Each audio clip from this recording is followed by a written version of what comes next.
ओम शांति। 19 जून। बाबा हम सभी को बहुत महान, बहुत शक्तिशाली, सहनशील, हर परिस्थिति में एडजस्ट करने वाले बनाना चाहते हैं। तो कह रहे हैं बच्चे, तुम्हें सुख दुख मान अपमान निंदा स्तुति हार जीत में समान रहना है। ये बहुत बड़ी शिक्षा है। श्रीमद् भगवत गीता में भी ज्ञानी आत्मा के ये लक्षण बहुत बार बताए गए, कम से कम 20-25 बार ये शब्द आया होगा। ये बहुत ऊंची मनुष्य की मनोस्थिति है। तो ये क्यों कह रहे थे बाबा ने, ये कैसे शुरू किया?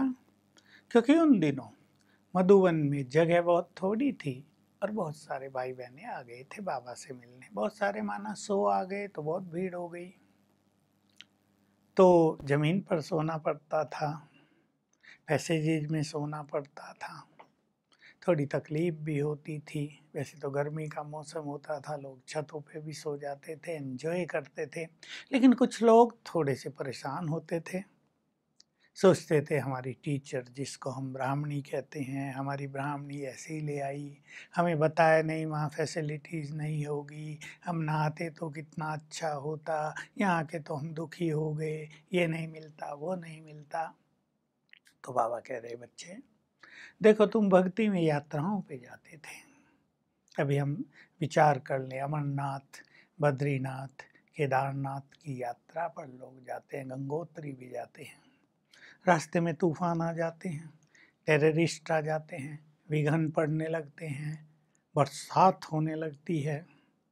तो बाबा कह रहे कई जो अच्छे भक्त होते हैं वो तो ये सोचते हैं कि अच्छे कामों में तो विघ्न आते ही हैं, हम पीछे नहीं हटेंगे, हम तो पहुँचेंगे, दर्शन करके ही आएंगे। उनमें बहुत ताकत आ जाती है।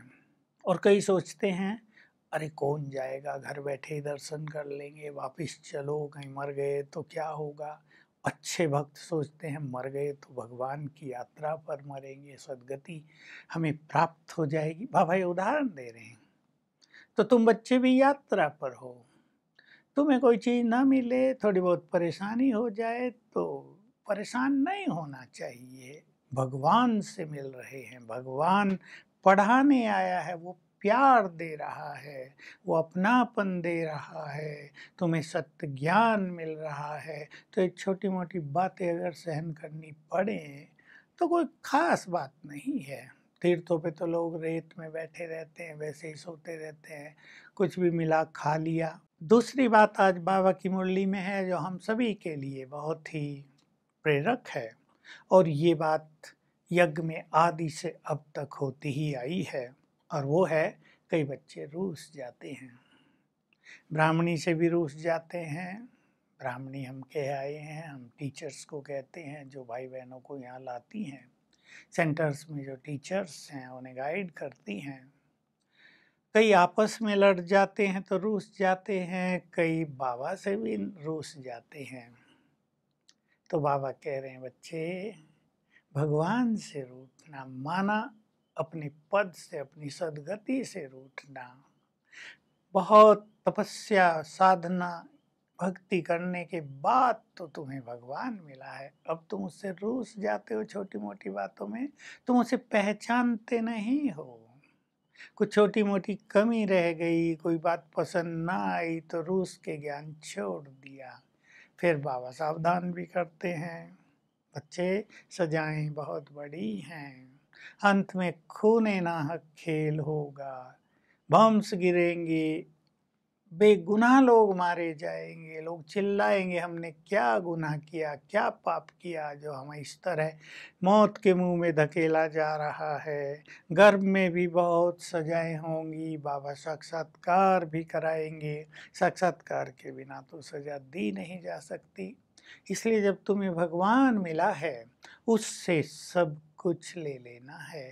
फिर कई बच्चों की बाबा महिमा कर रहे हैं, कई बच्चे बहुत अच्छे, बहुत शक्तिशाली, कुछ भी सहन करना पड़े, बाबा कहते हैं बाबा कोई बात नहीं, हम घर में भी तो ऐसा वैसा सहन करते हैं, यहाँ किया तो क्या बात है, आप मिले हो तो बाबा कह रहे मैंने आकर तुम्हें देखो सृष्टि के आदि मध्य अंत का ज्ञान दिया। एक और थोड़ी सी हंसी की भी और थोड़ी गहरी बात कह रहे हैं। बाबा बच्चों से पूछते, बच्चे मैंने तुम्हें इतना खजाना दिया था, तुमने कहाँ गंवाया? बहुत बच्चों की तो कुछ समझ में नहीं आता क्या कह रहे बाबा। और जो डीपली इसको रियलाइज करते हैं वो सुदर्शन चक्रधारी बन जाते हैं। तो बाबा ने हम सबको आदि मध्य अंत का ज्ञान दिया। तुम एक्टर्स हो, तुम्हें ये जानना चाहिए सबसे बड़ा एक्टर कौन है, ब्रह्मा विष्णु शंकर का क्या पार्ट है, धर्म पिताओं का गुरुओं का क्या पार्ट है, ये सब तुम्हें जानना चाहिए। अगर तुम यही नहीं जानोगे तो एक्टर्स होकर तुमने किया क्या? तो जो हाईएस्ट सबसे ऊंचे से ऊंचा है, जो भगवान है, उसका पार्ट सर्वश्रेष्ठ है, वो सद्गति करने आते हैं, यहाँ पर आते हैं। वही परम सद्गुरु और परम शिक्षक है, पढ़ाते भी हैं, सद्गति करके घर भी ले जाते हैं। बाबा हमेशा ये बात कहते, आज भी कह रहे हैं कि धर्म पिताओं को भी लोग गुरु कह देते हैं। विचार करो, धर्म पिताओं को गुरु नहीं कहा जाता, वो धर्म के स्थापक हैं। गुरु तब होते हैं जब दुर्गति हो जाती है और उनको सत्य मार्ग दिखाना होता है सद्गति का। जब धर्म स्थापन हुआ तब दुर्गति नहीं थी उनकी, तब तो आत्माएं ऊपर से आ रही थी। तो बाबा कहते हैं मैं स्थापना भी करता हूँ और महाविनाश भी, इसलिए मैं ही तुम्हारा परम सद्गुरु हूँ, क्योंकि मैं ही तुम्हें साथ ले जाता हूँ। जब मैं नया सत्य धर्म स्थापित करने आया हूँ तो ये बात अंडरस्टूड है कि सभी धर्मों का विनाश तो होगा ही, ये काम और कोई नहीं कर सकता, मैं ही महाकाल हूँ, मैं ही तुम्हें लेने के लिए आ गया हूँ। इसलिए बार बार कहता हूँ बच्चे मुझे याद करो, बुद्धि मेरे से लगाओ तो तुम्हारे विक्रम विनाश हो, तुम्हारी गति श्रेष्ठ हो। वरदान में बाबा एक बहुत अच्छी सीख दे रहे हैं, तुम्हें सभी के लिए शुभचिंतक बनना है, दूसरों की अवगुणों को स्मृति में नहीं रखना है, तब तुम संगठन को एक मत बना सकोगे। बहुत सुंदर सीख है जिसकी हम सबको जरूरत होती है। तो हम ये ना सोचे ये ऐसा है ये ऐसा है, सबके लिए शुभ चिंतक बने, शुभ भावनाएं रखें, सबको शामिल करें, सबको उचित अवसर दें, सबको आगे बढ़ाएं, तो हमारा पूरा संगठन एक मत हो जाएगा। और जहाँ संगठन एक मत होता है उसकी शक्ति बहुत बड़ा काम करती है। स्लोगन तो बहुत गुह्य है, संकल्पों का खजाना, संकल्पों की शक्ति ही तुम्हारी प्रारब्ध का आधार है और श्रेष्ठ ब्राह्मण जीवन का आधार है।